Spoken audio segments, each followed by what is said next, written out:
Anong mensahe ang kailangang marinig ng mga Taurus sa period na to? Pwedeng nangyayari na itong magiging reading natin o mangyayari pa lang. Kung hindi man para sa inyo itong magiging reading natin, di baka para sa someone na malapit sa inyo o sa someone na kakilala nyo mismo. Baka may lumabas na gender mamaya, gawin nyo na lang energy, masculine at feminine energy. Pwede rin naman na wag nyo nang pansinin ang gender. Hindi ko masasabi kung anong magiging reading, kung positive ba o negative. Depende sa kung anong mapipick up kong energy.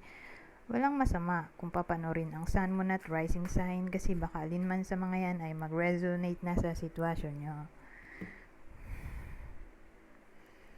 So dito may 4 of cups tayo.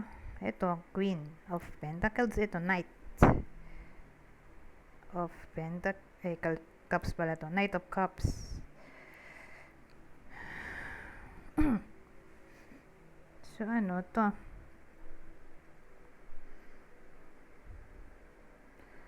Well, may 4 of Cups tayo. So, iniisip ko,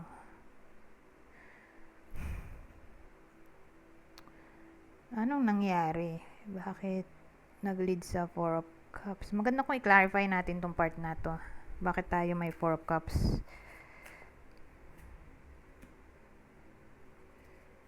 Ayun. Ang clarifier ay 9 of Pentacles.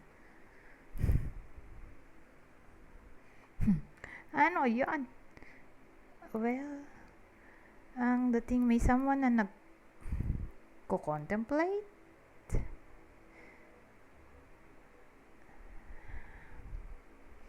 Nagko-contemplate sa topic ng 9 of Pentacles.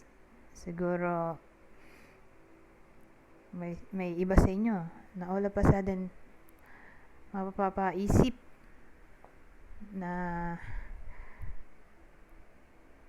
ng magandang buhay para sa sarili,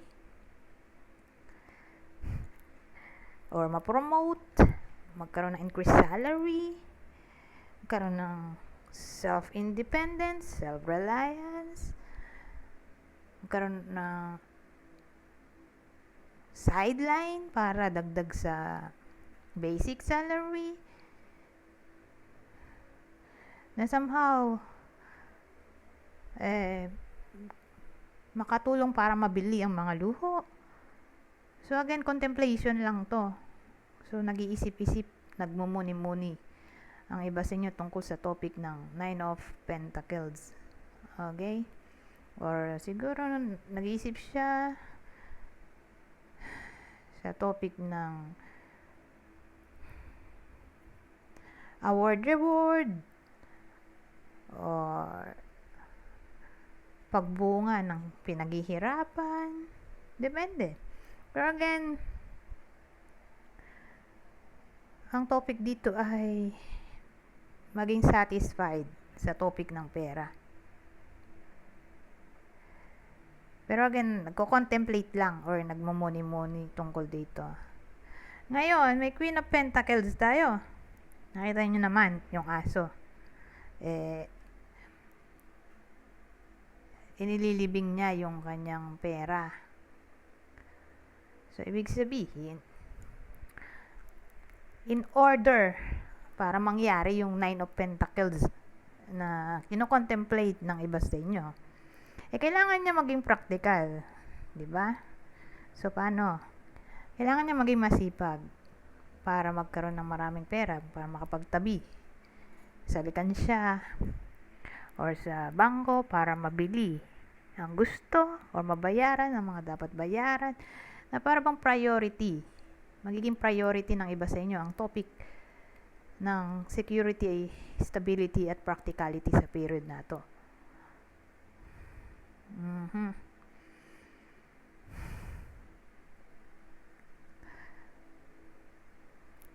Ngayon, ano yung Knight of Cups?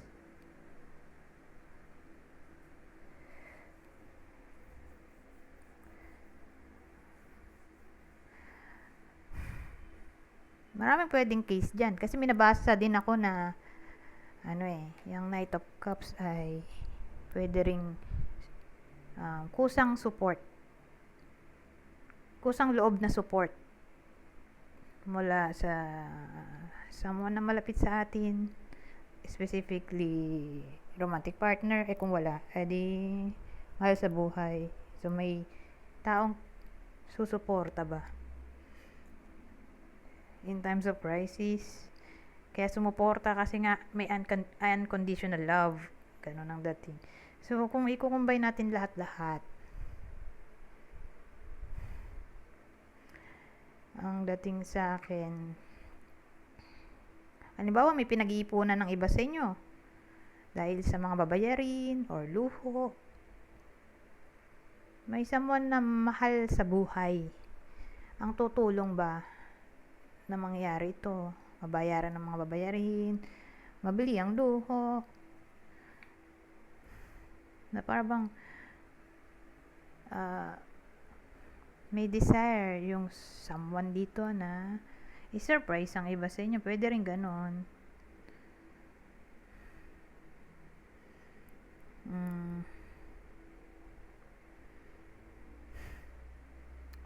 Ano ba mabubuo ko dito?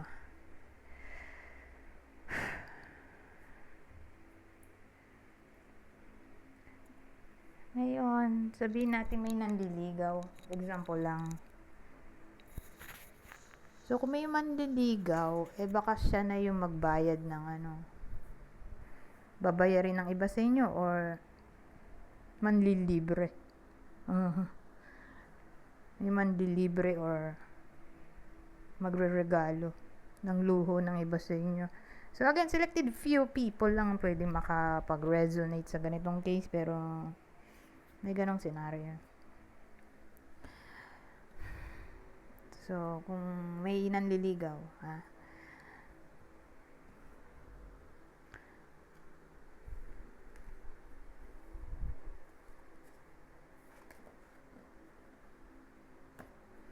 ngayon, dito naman tayo. Ano pang masasabi nito? Ibang senaryo. Dalawa agad.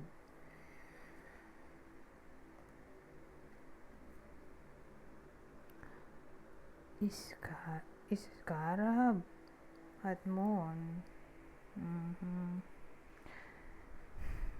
So, maraming pwedeng case. Sabihin natin na depressed ang iba sa inyo or nagkaroon ng somewhat anxiety. So, kung ganun ang sitwasyon, whether nangyayari na to o mangyayari pa lang, asahan natin ang good change. Okay? So, ewan ko kung paano mawawala sa ganung sitwasyon yung iba sa inyo, pero ang mahalaga nga may improvement sa state of mind. Kasi may pagka-chaotic yung mind dito ng iba sa inyo, na palagi nag-iisip, masyadong problemado.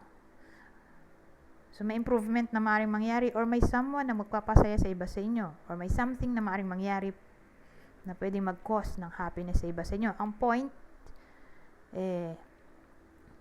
may pagbabago. Okay? Pagbabago in a good way. So, from sadness, naging happy, ganyan. Ngayon, may case din na sabihin natin may someone na ano ba tawag doon? Pasaway. Ayan. Sabihin natin may someone na pasaway, whether anak nyo to, kapatid, karelasyon, magulang. So, for some reason, magbabago yung ugali nun o pakitungo sa iba sa inyo. Bigla yun babait. Or reconciliation ay posible rin sa period na to.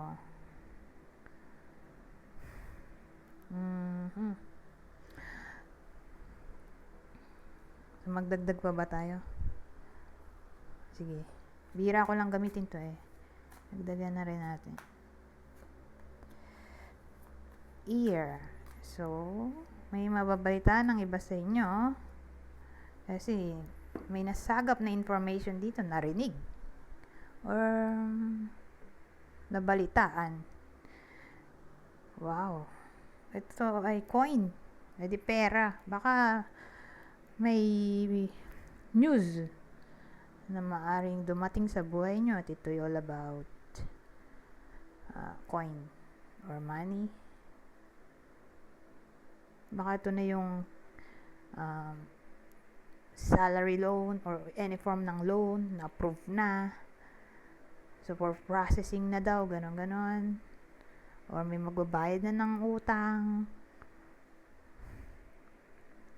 Ano pa bang pwedeng cash advance, pinoprocess, sick leave, vacation leave. Ayan.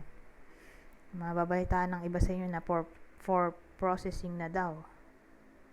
Who knows? Baka magkaroon ng unexpected inheritance. Oh my God. Inheritance. Or baka inheritance to na nilalakad. So, yun yung mababalitaan na may progress na sa application ng documents o sabihin nating baka nga magkapera. Yun na yung news. Kakapera. Or abundance na lang. In all forms. Yung tungkol sa news. Or may marireceive yung iba sa inyo na something na mahawakan like money nga. Diba? Coin ay money. Money, gamit, food. O baka regalo to. Or ewan ko, may magbibigay, donation, generosity, kindness. May nagbigay o nag-share ng blessings. Pwede rin. Anyways, dito tayo mag-proceed sa last deck. Basahin ko na lang yung part na yon kasi dali namang intindihin yun dahil basic English lang yon.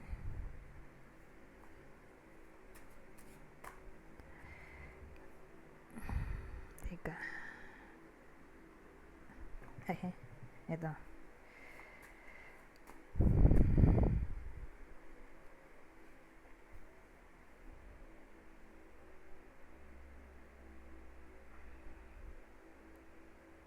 So, sabi dito, when our friends encounter suffering, we can help them if we're near. Some may need a word of comfort, others just a listening ear. Anyways, hanggang dito na lang. Goodbye for now.